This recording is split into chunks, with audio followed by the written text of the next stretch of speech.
Assalamualaikum. It's me, Mehboob Ali Mughal. Today we will discuss our important topic related to laws of thermodynamics, Carnot engine. In second law of thermodynamics, we discussed naturally heat flows from hot reservoir to cold reservoir. ये आपका natural flow है heat का hot to cold. When heat flows from hot to cold, what is done by the system? So in second law of thermodynamics, Mr. Lord Kelvin said that it is impossible. It is impossible that heat from hot reservoir is completely converted into work done without expelling it into the sinker. And इसको हम ऐसे भी ले सकते हैं कि it is impossible to construct heat engine with efficiency of 100%. So what? जो कि हमने डिस्कस किया था कि सेकंड ऑफ थर्मोडायनामिक्स में कि जो नेचुरल फ्लो है हीट का वो है हॉट टू कोल्ड, जिसमें वर्क बाय द सिस्टम होता है. तो हीट जो है वो सप्लाई होती है फ्रॉम हॉट रिजर्वायर, जो कि कंप्लीटली कन्वर्ट हो जाती है work done by the engine without expelling heat. ये इनका था इट इज इम्पॉसिबल. तो इनको जो है ओवरकम किया, अपडेट किया mister सैडी Carnot, a French scientist and mechanical engineer. He investigated the laws of thermodynamics very well and he constructed his own ideal heat engine with reduced losses and improved efficiency. He also said that it is impossible to construct heat engine with efficiency of 100%, but you can improve it by taking some serious steps. So construction, इसकी construction क्या थी? ये paper work था. इसकी construction क्या थी? Heat engine. It consists of cylinder of non-conducting walls and conducting base. Non-conducting walls and conducting base. Non-conducting walls. अब यहां से वॉल से हीट जो है वो इंटर नहीं होगी. हीट जो है वो इंटर और इजेक्ट जो है वो थ्रो बेस्ड होगी. Non conducting walls.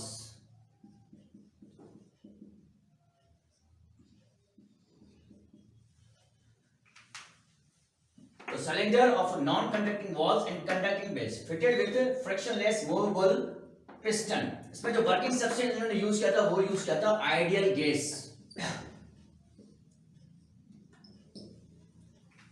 And heat reservoir sinker insulator. कोई भी हीट इंजन है जो के परफॉर्म करते हैं between two reservoirs, heat reservoir and cold reservoir. तो आ जाते हैं इसके वर्किंग प्रिंसिपल पर. वर्किंग प्रिंसिपल क्या था इसके चार वर्किंग प्रिंसिपल है. कौन कौन से? Isothermal expansion, adiabatic expansion, isothermal compression, adiabatic compression. सबसे पहले हम डिस्कस करते हैं इसकी इनिशियल स्टेप पर. हमने सपोज किया let V1, P1 and T1 are initial volume, pressure and temperature of the system. A system in which ideal gas is enclosed in a cylinder of non-conducting walls, conducting base. अब जैसे हम allow करेंगे, as piston is allowed to move upward.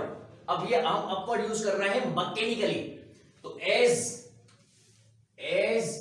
system is allowed, as piston is allowed to move upward, तो क्या होगा? Gas होगी expand. तो volume होगा इंक्रीज, प्रेशर होगा डिक्रीज.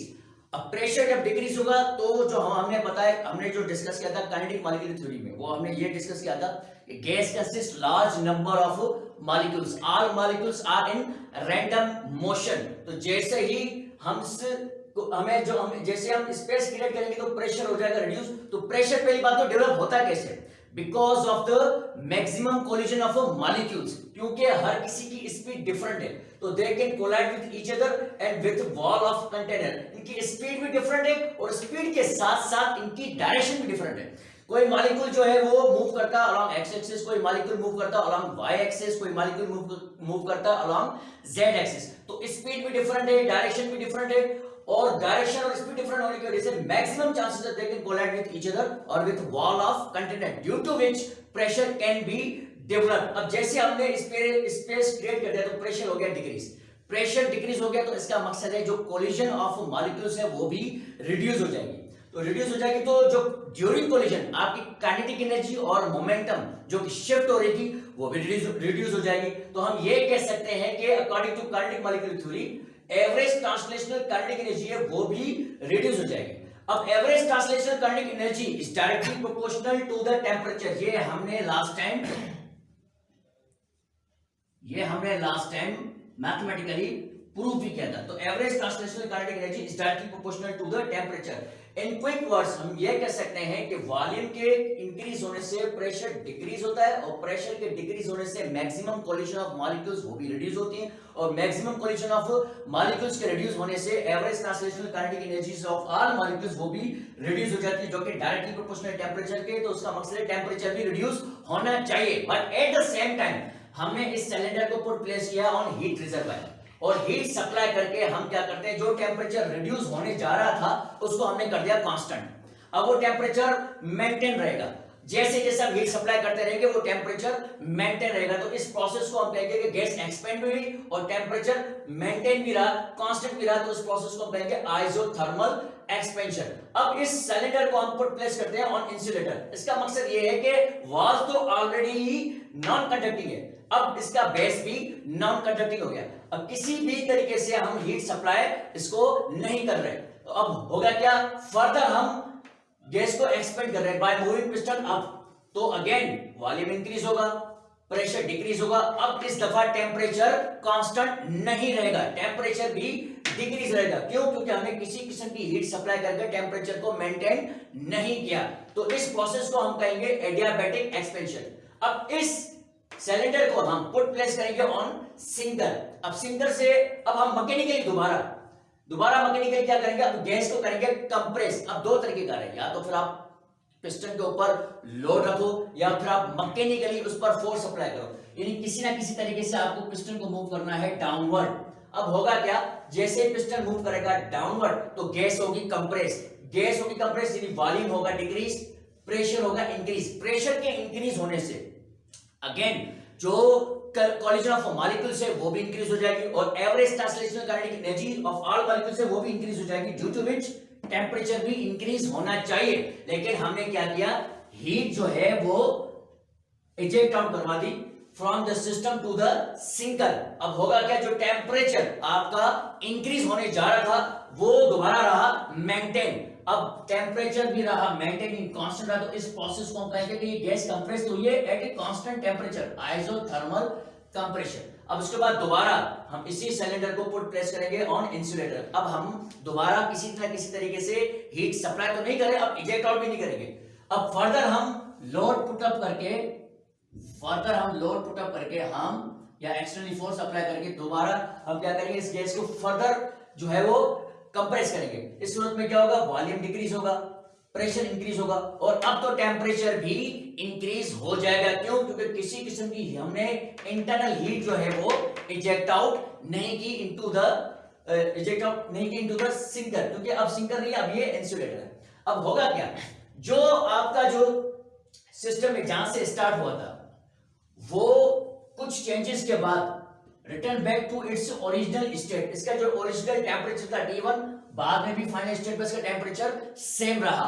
तो इस वजह से हम इस पूरे सिस्टम को कहते हैं, ये इसने कंप्लीट साइकिल कवर की है।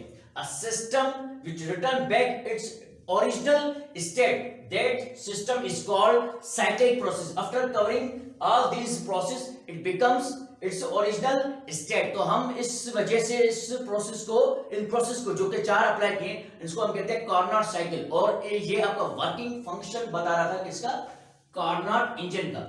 अब ये हमने थोड़ी देर पहले डिस्कस किया कि भाई ये जो 4 प्रोसेस अप्लाई करोगे तो आपका जो सिस्टम है वो रिटर्न बैक करेगा। तो अब हम आ जाते हैं कि ये जो सिस्टम आपको वर्क कर रहा है बिटवीन 2 रिजर्वायर, अब इसकी बेसिस पर हम डिस्कस करेंगे एफिशिएंसी। अब एफिशिएंसी पर आ जाते हैं। लेट्स सपोज करते हैं Q1 Q2 delta W। Q1 जो है वो आपका हीट आपकी जो कि सप्लाई हो रही है from heat reservoir to the system, amount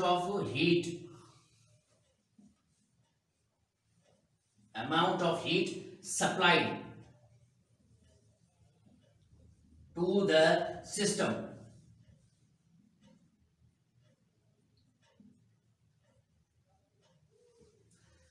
amount of heat eject out from the system,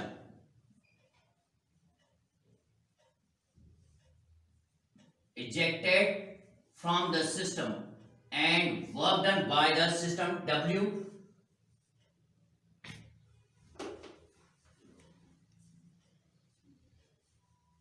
और W आपका है work done by the system.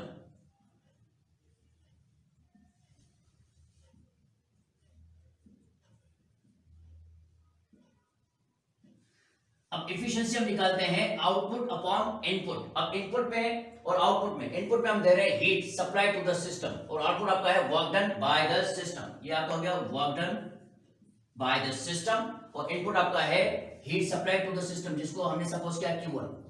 अब इसको हमने परसेंटेज में निकालना है एफिशिएंसी को, तो हम मल्टीप्लाई करेंगे विद 100। अब यहां पर आ जाते हैं, वर्क डन आपका कंप्लीटली यानी हीट आपकी कंप्लीटली कन्वर्ट नहीं हो रही वर्क डन में, कुछ अमाउंट ऑफ हीट जो है वो एक्सपेल हो रही है इनटू द सिंकर, तो वर्क डन आपका हो जाएगा Q1 minus Q2, Q1 minus Q2।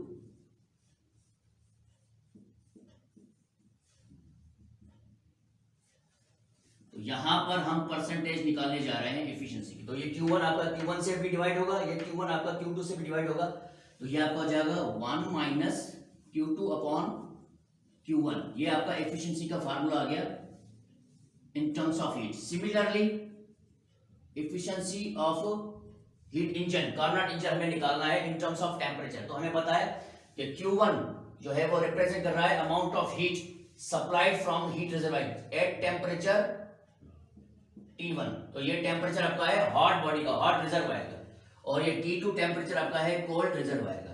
तो इस हिसाब से जहां पर आपका Q2 है उधर आप यूज करोगे T2 और जहां पर आपका Q1 है उधर आप यूज करोगे T1, क्योंकि हीट जो है वो डायरेक्टली प्रोपोर्शनल है टेम्परेचर के।